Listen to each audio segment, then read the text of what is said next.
It's the Let's Go Eat and Drink Show with hosts Jimmy Santangelo and Bill Allred.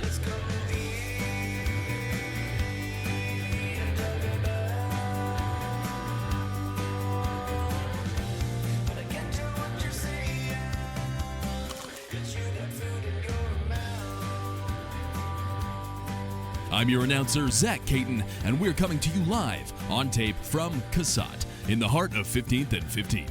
Casat, a wine and craft cocktail bar at 1508 South, 1500 East in the Great Salt Lake City. Our guest today is Jeff Carter, who has written an initiative that would, should it pass, make alcohol more available to Utah citizens who want to buy it. Thanks, Jeff. I wanted to do that. I thought and I'll talk about this as we get going, but I thought the hardest part was writing it. I mean, it's 143 pages because the Utah liquor laws are seriously messed up. And I mean, is what they are. Yeah. And now, here are your hosts, Jimmy and Bill. Here we are. Thank you, Zach. Thank you, Zach Caton. I can't ever. The announcer. It's not Kitten. No, it's Caton, so I think it's Caton. He says it every time, and I'll listen closer next time. We're here with our guest, Jeff Carter. Jeff is a former wine industry representative with Southern Glazer Wine and Spirits. He knows how the system works when it comes to booze and wine and spirits and all of that stuff. You've seen it up close because you've done it. You were a restaurateur, too, you told me, right? Yeah, I was in the restaurant business for 20 years from when I was younger, and then I left in 2003. Where were you in the restaurant business? My younger days, I started out management at Oceans. I don't know if you remember. I Oceans. Remember it, yeah. Out in Cottonwood area. Yeah. Nice tuna steaks and short skirts. Skirt steak. Skirt steak, yeah, of course. Yeah. And then I left. I knew that I couldn't rise any higher because it was kind of a family business, and I decided to go help open some American Grills. Oh, yeah, I remember them. And then that wore me to dust. And after a year of that, I went to just have a quiet, easy job at the University Park Hotel, and where I caught Rick Majerus in the downstairs kitchen many times at 12 o'clock at night trying to find a sandwich. Oh, that's right. He lived there, didn't he? There. Yeah. Rick Majerus, Coach Majerus. Yeah. And then I went after that. I got a call from... Make me a sandwich. Make me a sandwich. Okay. He was looking all over one day. I had the keys in my pocket. Hey, Jeff, can you help me get some sandwich meat out of the... Yeah. So, okay, Coach. Whatever you need, Coach. Anyway, and then I got a call from a gal I worked with at Oceans, and she said they needed an assistant manager at Tuscany. They had only been open for a year, and the husband and wife team were kind of the general manager, and they came from California, and they were just beat up after a year, and so they needed an assistant so they could take a nice month-long vacation, and that's what I did for the next 7 years. It's a pleasure to have you here because now you've embarked on something that I think is really fascinating, and it's you're trying to change Utah liquor laws, which, good luck. But first, before we get to that, we ought to talk about... Yeah, so as you know, Let's Go Eat and Drink with Bill and Jimmy. We have the food that we have. I grabbed it from Caputo's. I think it's with Jimmy and Bill. It's with Jimmy and Bill. I really think it is the drink, with Jimmy and Bill. The eat and drink, Bill and Jimmy. Anyways, we've got some delicious bread that we got over at Caputo's. By the way, we're over here at Casat Wine Bar at 15th and 15th in Salt Lake City, Utah. And a little Dauphinois. So this is a cream base, cow milk, cheese, triple cream. And we're pairing that with a wine, Bill, that brought Jeff and I together. How's that? When I first met Jeff, I had known him and met him, but this was a wine that I was, it's a French wine, Southern Rhone. This is by Jean-Luc Colombo. And a lot of the bumblebees with this, right? Don't they a portion of their funds go to the bumblebee. He's an organic winemaker in Cornas, and he kind of upset the Cornas region when he moved there because he brought his own way of doing things. Cornas was really old school when he got there, where they did everything by open vat out in the vineyard, and the vineyard practices were dirty, and the cellar practices, and he changed all that for himself, and along with a lot of other winemakers through that area. What is the bumblebees? You say portion goes to the bumblebees. Well, he's very passionate about bumblebees because the pollinators we're going to need. I mean, if you don't have pollinators, we don't have livelihood in the world. So. He makes a red and a white called Les Abeilles Red and White, and that means the bees. And this is La Redonne, which is a little different style. This is his Viognier, so it's not in the Les Abeilles wines or line, but it's a fantastic wine. I met Jean-Luc Colombo. He's represented by Palm Bay, and he fell in love with the West. He loves cowboys, he loves Indians, loves that whole thing. And I spent a lot of time with him in Jackson Hole and all that Well, stuff. cheers to that. Let's give it a little ring. Is Viognier a grape? Is that that's a grape? That's right. Yeah. Yeah. Cheers. Cheers. Let's try a little of that. We brought this on over at Copper Onion. Had it over at the steakhouse. It's got a little tartness. We had it. to it. That's nice. Current. It was on the wine list at Current with all that beautiful shellfish. Delicious wine. And please help yourself. Grab a little cheese with it. It'll be delicious. Now let's get into it, Jeff Carter, about what you're attempting to do here. You have started Citizens Initiative to amend and modify Title 32B.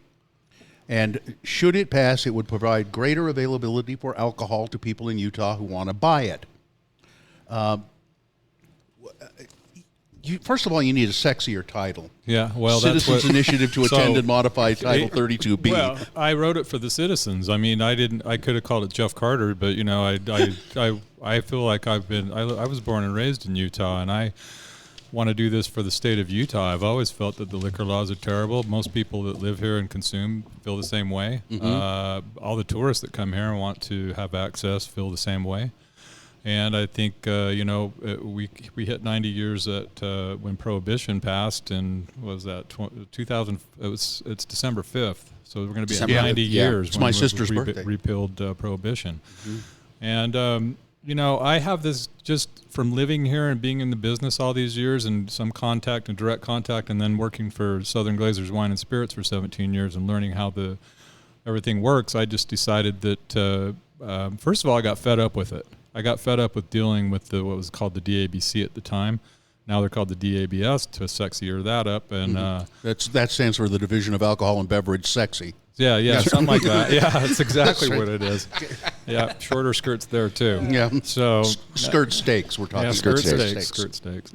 And then I just felt like I was beating my head against the wall constantly. My company had gotten so big that I had 5,000 wines I had to keep in my skull, which is not very big. And I just decided I'm over it. I'm done. I'm going to do something else. So I wrote a book. Let's see. I had the title of the book. Well, you tell what the title of the book is. Well, my book I wrote, it's called Mormons, Merlot, and the Utah Liquor Monopoly. And I originally wanted to call it Selling Wine in Zion, and that wasn't cool enough. So I decided to call it. So I decided to kind of mafioso it a little bit and put Monopoly in the title. It's a good title. Yeah, and I it's wanted, there's 200 pages in the book that basically outline the DABC practices and how they operate, and it really illustrates that there should not be a monopoly on anything in the state. A couple of questions about liquor laws. You've been here, been working in the industry for years and years and years, and there is a sensation sometimes that the liquor laws have changed for the better over a period of time. Do you think that's true? Yeah, I think generally they give us a little tiny sliver here and there to keep people happy, but really at the end of the day, a lot of it drives people out of state to buy products. I mean, why do we have big liquor stores in Wendover and Why do I go to Mesquite Lee's and- Discount yeah. Liquors whenever I And, can? a lot of people drive to Costco in Twin Falls. They have a great wine selection up there. We have the largest Costco in the world, country. or at least in America, right here on 3rd West. Right. And it's the largest Costco, and we can't sell any liquor there. And Costco, I think, did I read somewhere, is the biggest wine purveyor or spirits purveyor in the country? Right. They are. And I have talked with them a little bit about my initiative. And so after I wrote the book, I decided, well, it's one thing to show people what it's all about and complain about it, but I thought I'd better see if I can back it up and write the initiative. And I'm not a lawyer. I don't have any background in that.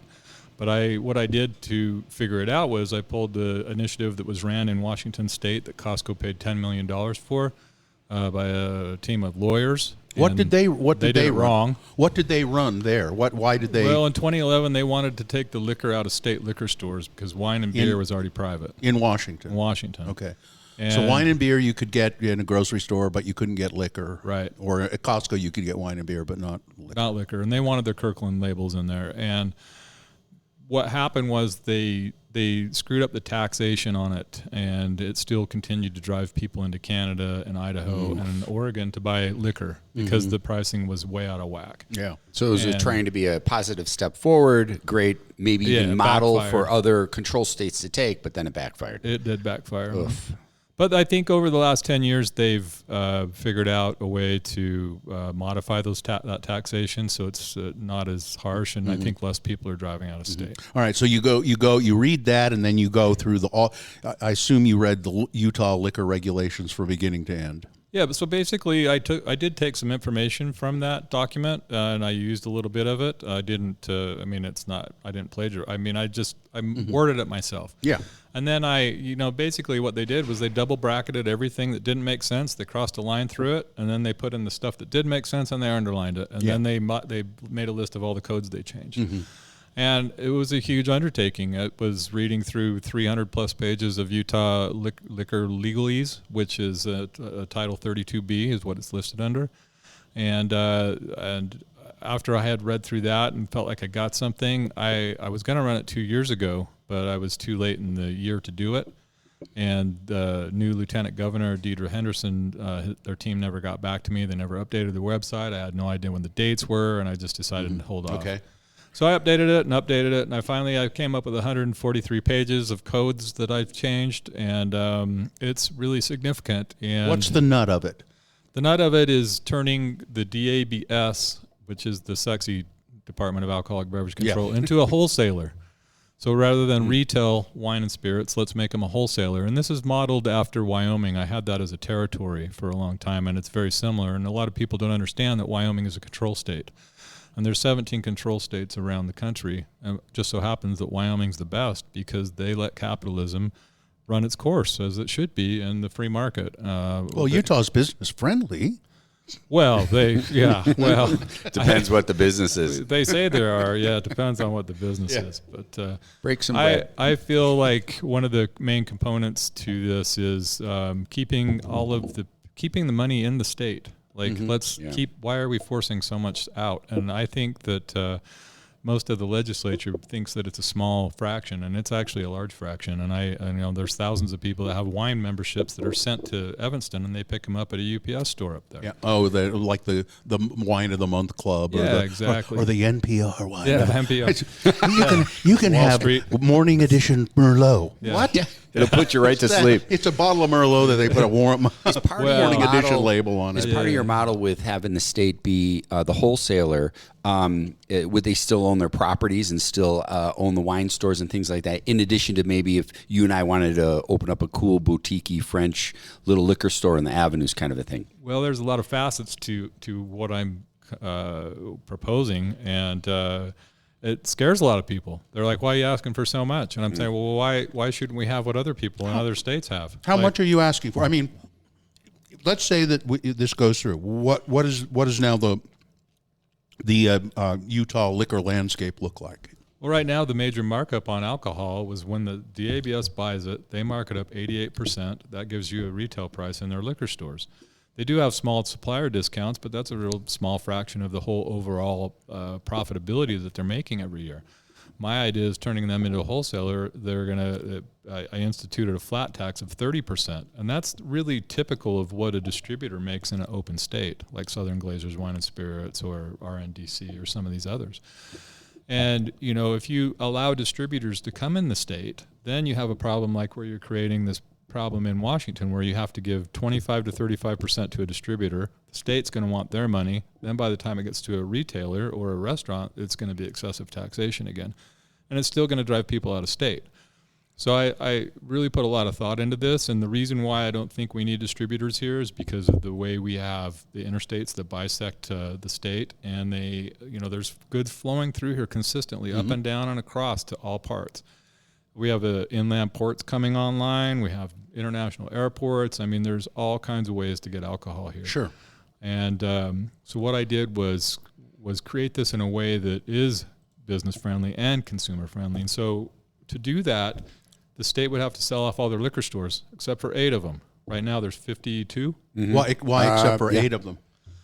Well, because Strategically located. like Wyoming has a central warehouse like the DABS has here, and it's in Cheyenne. And that was one of the inefficiencies that I could see there. However, they were really good at getting liquor across the state to somebody that ordered it in Gillette or way up in Cody or something like that. Sometimes it took a week depending on the weather. And as long as you're a retailer and you're planning on it, you're okay. Mm-hmm. Well, my idea was, what if we had a central warehouse in St. George, one in Logan, one in Provo. We have one in Park City. We have one in Salt Lake. We have one in Moab and one in Vernal. So you have a little warehouse that the state sells a certain amount of products, that they're able to cut down their inventory. Right now they have a lot of product on the shelves. And, that's great, but in a way they don't manage it correctly. They're always out of stock on certain items. It doesn't, it's not very, beneficial to the broker because it's hard, I can go into all kinds of facets. Let me see if I can focus this a little bit. So the way it would work was all liquor coming into the state would go to one of these 8 distribution centers that the state runs. No, not all. Not all. So the state would act as the predominant source. Mm-hmm. So they would carry, instead of 1,000 Cabernets, let's say they carry 200, and the range only goes up to $50 or $60. And then they want finer wines, they can get it direct. And so one of the things I did do was move the flavored malt beverages and the high alcohol beer out of the liquor stores and just let the beer wholesalers handle that. So anytime that's over 5% is sold to the beer wholesaler, then the supplier has to remit 30% to the state. So they're just getting money handed to them, 30% of any of that product.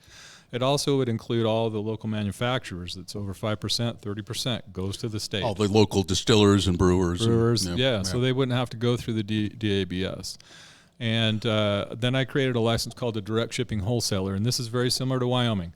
This means that they can buy a license from the state, depending on how much volume they're doing on the previous year, and they can direct ship to any licensee as long as they pay the 30% tax to the state. Now, what I was able to show is how is this going to be profitable, because the state says they're going to lose $120 million from the general fund.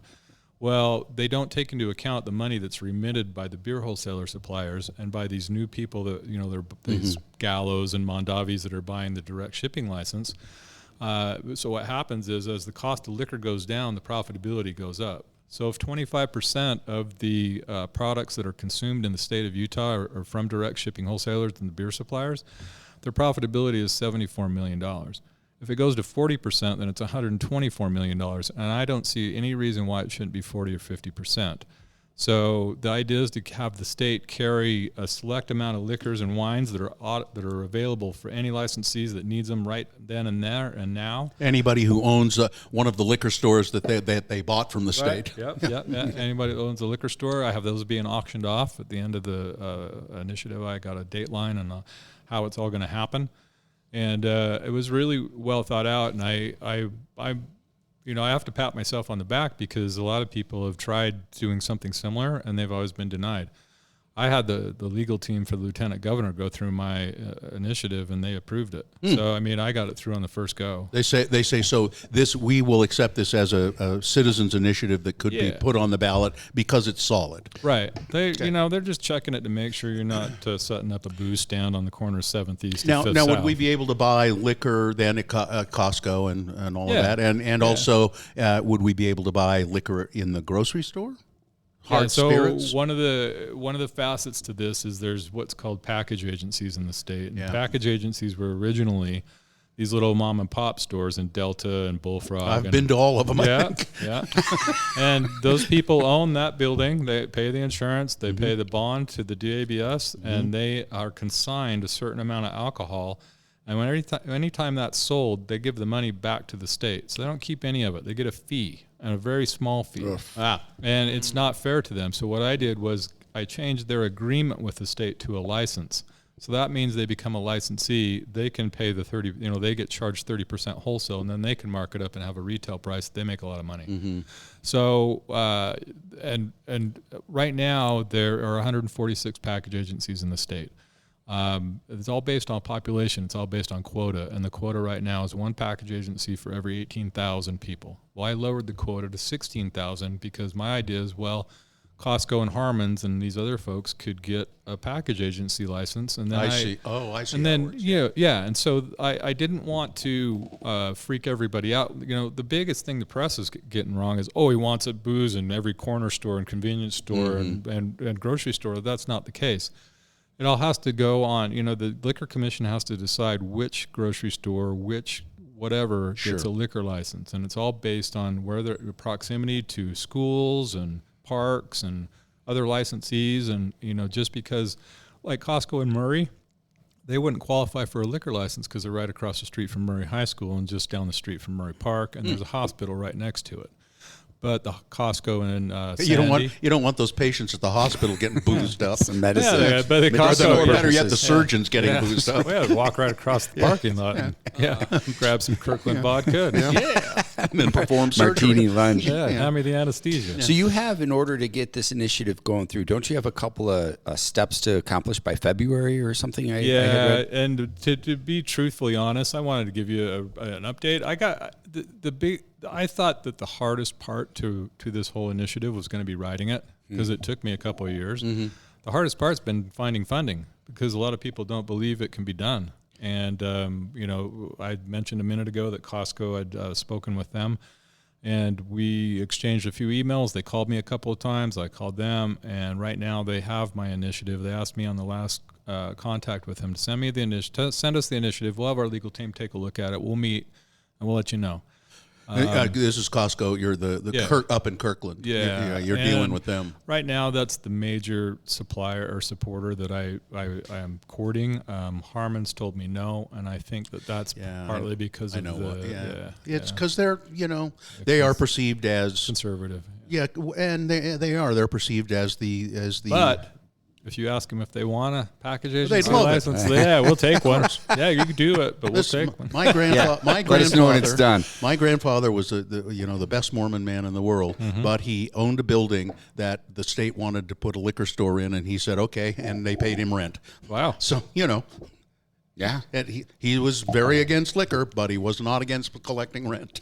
Yeah, well, there's a lot of people that are LDS that consume lightly, I will say, Well, and sure. they don't want to be known, and Yeah. that's fine. I grew up LDS, and I just defected at 14 or 15.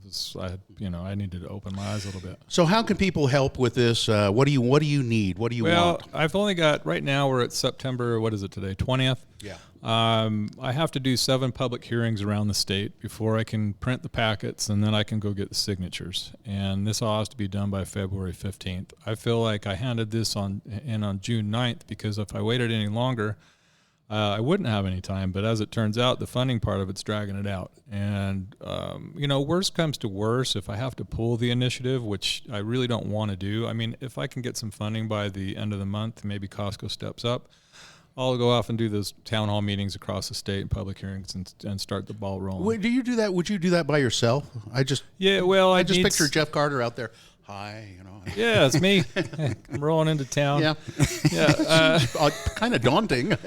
Well, there's a process to that too, and they've grouped the counties by 3s and 4s, and you have to plan it all out. You have to give notice to the lieutenant governor, all the senators and the representatives from those areas. But are you a one-man band right now? Basically, I'm doing it all myself, so it's been tough. But tough. You get funding, then you can start adding some people. Yeah. And I'd need a videographer. I'd probably need a few, because it all has to be filmed and returned to the lieutenant governor.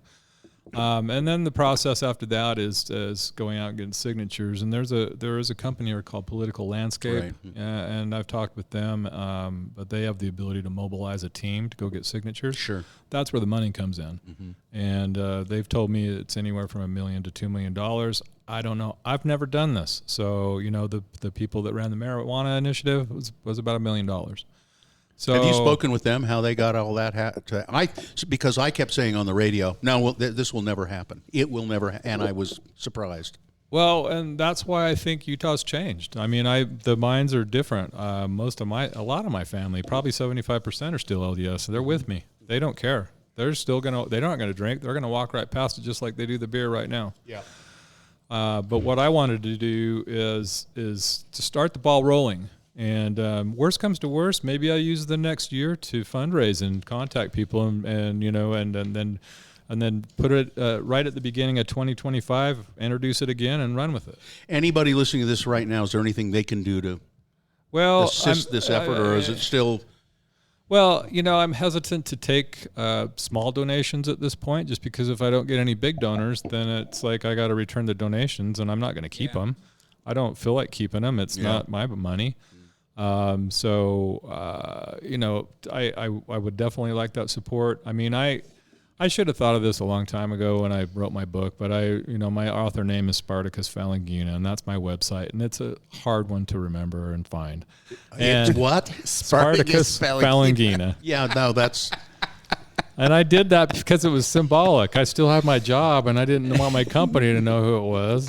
And then when I figured, why didn't you just say Tom Jones? when they figured the jiggle, well, it had to be so. Well, I wanted it to be funky, Kilroy. You nailed it. Yeah. Well, Spartacus got that. Spartacus was a famous Thracian slave that rose up against the Roman government, like the Utah legislature. And what's the second word? Falangina. It's a grape. Oh, Spalangina. Falangina. With an F, yeah, Falangina. Falangina. Is it so I can't even really, in good conscience, direct people to your website. Right Well, it's SpartacusFalangina.com if you kind of get it right. Or you could put 32B initiative in it, and it'll Google it. Do to that. Me. Yeah, if you want to find out more about this, and delve into it and support Jeff Carter in this effort, at least morally and spiritually. Yeah, give me a pat on the back right now. But send him an email. Yeah. Well, I'd like to raise a glass to you because it's been a lot of work, man. Yeah, it has been, and I'm not down on it. I don't feel bad for anything. I wish I was a little further along at this point, but I'm also realistic that it's an uphill battle. I've had a lot of supporters contact me. I've had a lot of people go to my website and want to volunteer. And when I explain what I'm doing, then they say, "Yeah, keep us posted. We know it's a battle. Just we'll be watching." So it's gonna take a couple years. Okay, I'm not gonna spell it out or anything, but Spartacus Falangina. Classic spelling of Spartacus. And then just sound it out. Use your phonics. Phonics. Hooked on phonics. Falangina is FALANGINA.com. Oh yeah. See, even with phonics, I wouldn't. Well, it comes from the word phalanx is derived from Falangina, and it's because the grapes grow together in clusters to form a shield. As in a phalanx. Yeah, like the movie 300 where they put their shields together. Yeah. So that's why the movie is, or the name is symbolic. Spartacus is a rebel, Falangina because we're all protecting each other and helping each other. You should have been an attorney. I could, I could have. I guess if I would have put my mind to it, but I don't know. I'd probably be retired by now, not doing this. Another helping somebody else do it. Another thing you can do is look for the book, which is Mormons, Merlot, and the Utah Liquor Monopoly, and it's on Amazon. I've had some really favorable reviews on it. People like it. I've got a copy. I wrote it in a fun way to entertain rather than just be this dry droll of Utah legislature and liquor laws. So it's all his stories about winemakers and some of my stories of how I bootlegged some champagne into the state. Excellent. A lot were, basically it was a felony. But if people want to read it and get a good kick out of it. Now, I hope that the state doesn't hold it against you as you try to pass. Maybe Sean Reyes is listening and he's going to come out. But I think the statute of limitations over for that. It was a while ago. All right. But you know what these guys, he's good at funneling things. They could change anything they want, right? Jeff, that's what a story, and good luck and congratulations, on all the work you have done. Yep. And wouldn't it be great if you get a phone call from Kirkland, Washington, and Costco saying, you know what? Let's do it. Let's do this. Let's talk about it. Even if we have to wait till 2025, I'm still going to, as long as I'm a Utahn, I'm going to continue to try to do this because I feel like they always say it should be your gut feeling that this is what you're supposed to do. Mm-hmm. I feel like I know a lot about this and enough about it that this is maybe what I'm supposed to do. Good. What a good feeling to that. Thank you. Yeah. Cheers. Jimmy Santangelo now. Generally, we do a little splash of news here. All right. I got two top stories here. I don't know if you heard, 600,000 gallons of red wine flow through Portuguese town after a spill, triggering an absolute environmental warning. Fruit flies.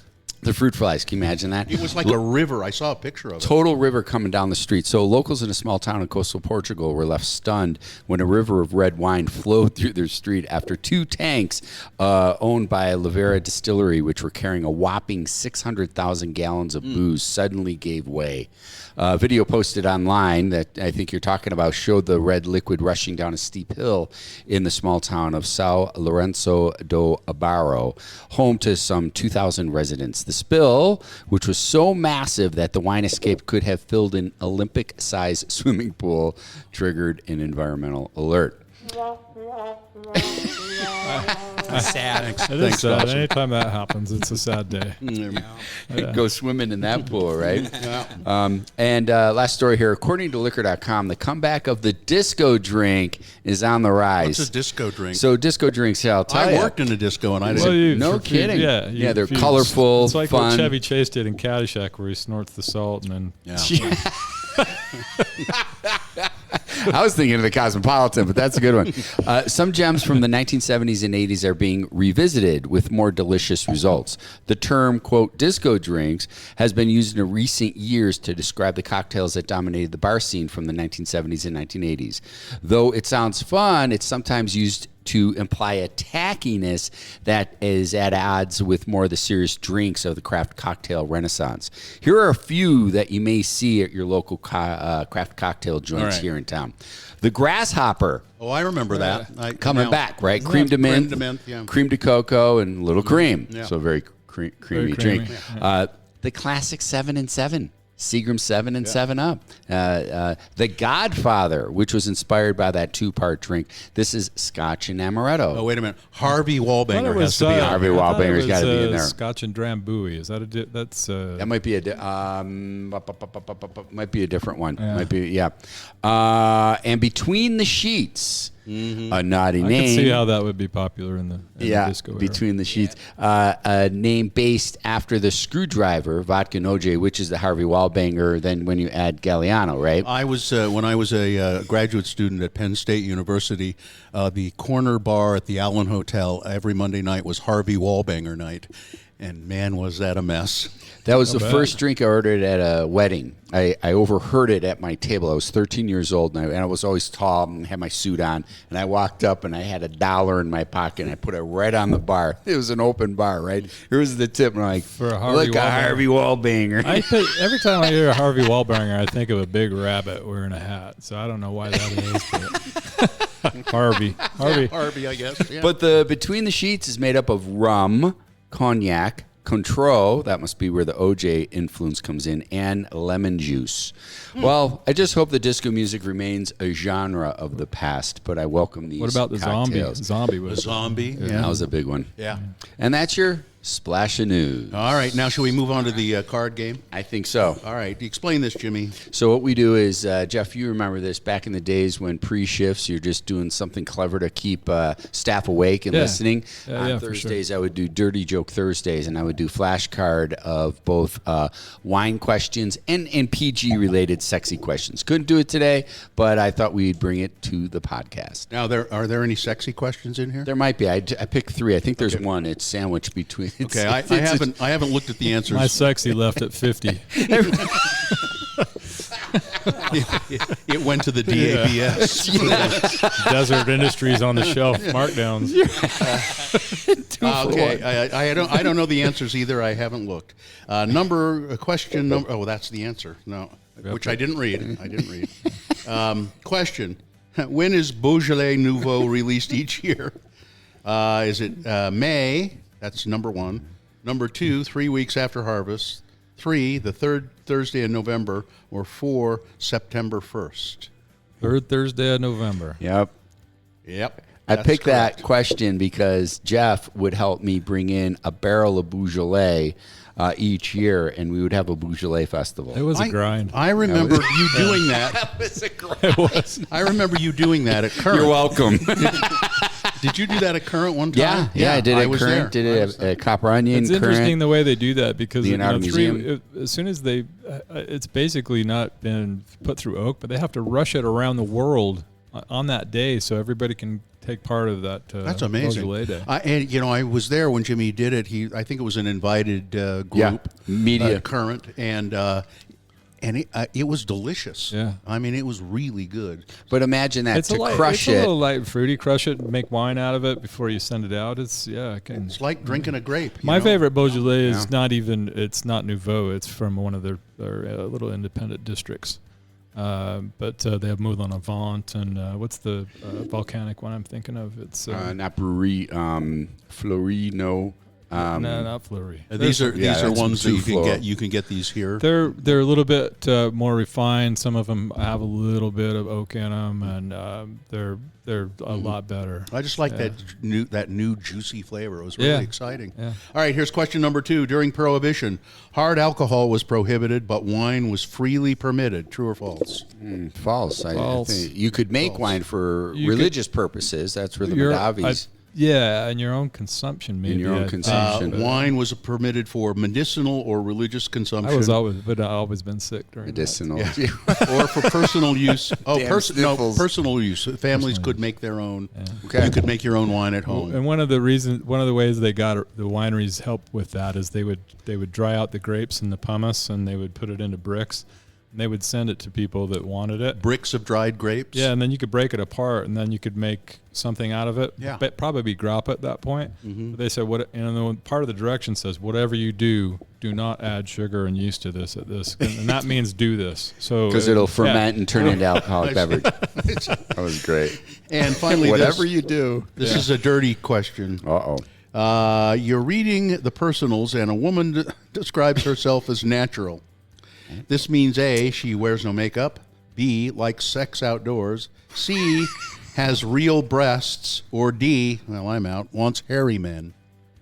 Oh, I was thinking it was going to be like a shaving kind of your natural. Yeah, down I there thought or it was something. all natural, like the early '80s and the '70s. No, That. I think I know what it means. Outside? Oh, what okay. about? Could be It's, natural breasts. yeah, natural breasts. I don't discriminate in that area too much. Natural wines, natural breasts. Was that the answer? Yes. Yeah. All right, did ladies not and know gentlemen. That's it. Now, please, Jeff, what's your book's name again? Mormon's Merlot and the Utah Liquor Monopoly. Look for it online. Amazon is where you can find it. Amazon's the best spot. Yeah. And if you want to find out more about the initiative, the Citizens Initiative to amend and modify Title 32B Alcohol Beverage Control Act, and we really should do that. So you can find it easier. Well, I mean, I'd love you to visit my website. I do have some shirts on there and stuff if people want to buy one. They're kind of cool. But also you can go to vote.utah.gov and then look under the link initiative or more resources for voters. And then you'll see initiative and referenda, and mine will be the top one. All right. And you can read the first 6 pages. It'll tell you all about it. Nice. Good. And so anything, any way we can help in the future, let us know. We'd be happy to do it. Yeah, let's see what turns out after the month, and if it looks like I have to pull it, then that's fine. Once you start gaining signatures on an initiative and you pull the plug on it, then you have to wait 2 years before you can. Yeah, you don't want to do that. It's easier to. So I would rather not spend the money. Just keep what I've learned in my head, and because this has been an experience so far. And real quick about the title, my title was different than that. They asked me to change it to that, and I did. What was your title? You did mention it early. It was Title 32B Liquor Law Initiative, or it was. Something I like can't that, remember yeah. what it was, but they just asked me. The second day after I'd submitted it, they said, and when I walked it in, it shocked them. I handed it to the lady at the lieutenant governor's office, and she's like, "What is this?" And I said, "This is an initiative," and she's just like, "Oh." And because it was a lot of papers, and then 2 days later they called me and asked me for a digital copy, and that's when they asked me to change the name of it, and I knew I'd done something right. Yeah, sounds like it. Yeah. Yeah. Excellent. Well, I got a closeout here for us. You do? Yeah. What, you're going to close it out? Yeah. Oh, I read that closeout. Why did you decide to do this? Oh, keep it nice and tight. You're trying to take over the goddamn show is what you're doing. Okay. You go ahead. Because Zach, the announcer, comes on after this. Oh, he does? Yeah, he All does. right. Well, you can do your closeout. Well, no, then. go ahead. No, Jimmy, I want you to read that. Please. And that's your Let's Go and Eat and Drink show with Bill Howard and myself, Jimmy Santangelo. Mm-hmm. We'd like to thank our guests for joining us, Jeff Carter, along with Casat Wine Bar located at 1508 South and 1500 East in Salt Lake City, Utah. Also, a shout out to our producer, Dawson Dow, on controls. Thank you for listening, and email the Let's Go Eat Show at gmail.com with any questions. Till next time. Okay. Now, what I'm going to do is we'll leave that in, and then I'm going to say, Zach, do it right now. Thanks for joining us for another episode of the Let's Go Eat and Drink show with Jimmy Santangelo and Bill Allred. Comments, questions, and angry complaints to the management should be directed to the Let's Go Eat Show at gmail.com. The Let's Go Eat and Drink show is produced by Dawson Dow. Our theme music was composed and recorded by Doug Wild. Recording facilities from Casat in the heart of 15th and 15th. I'm Zach Caton, and now I need a drink.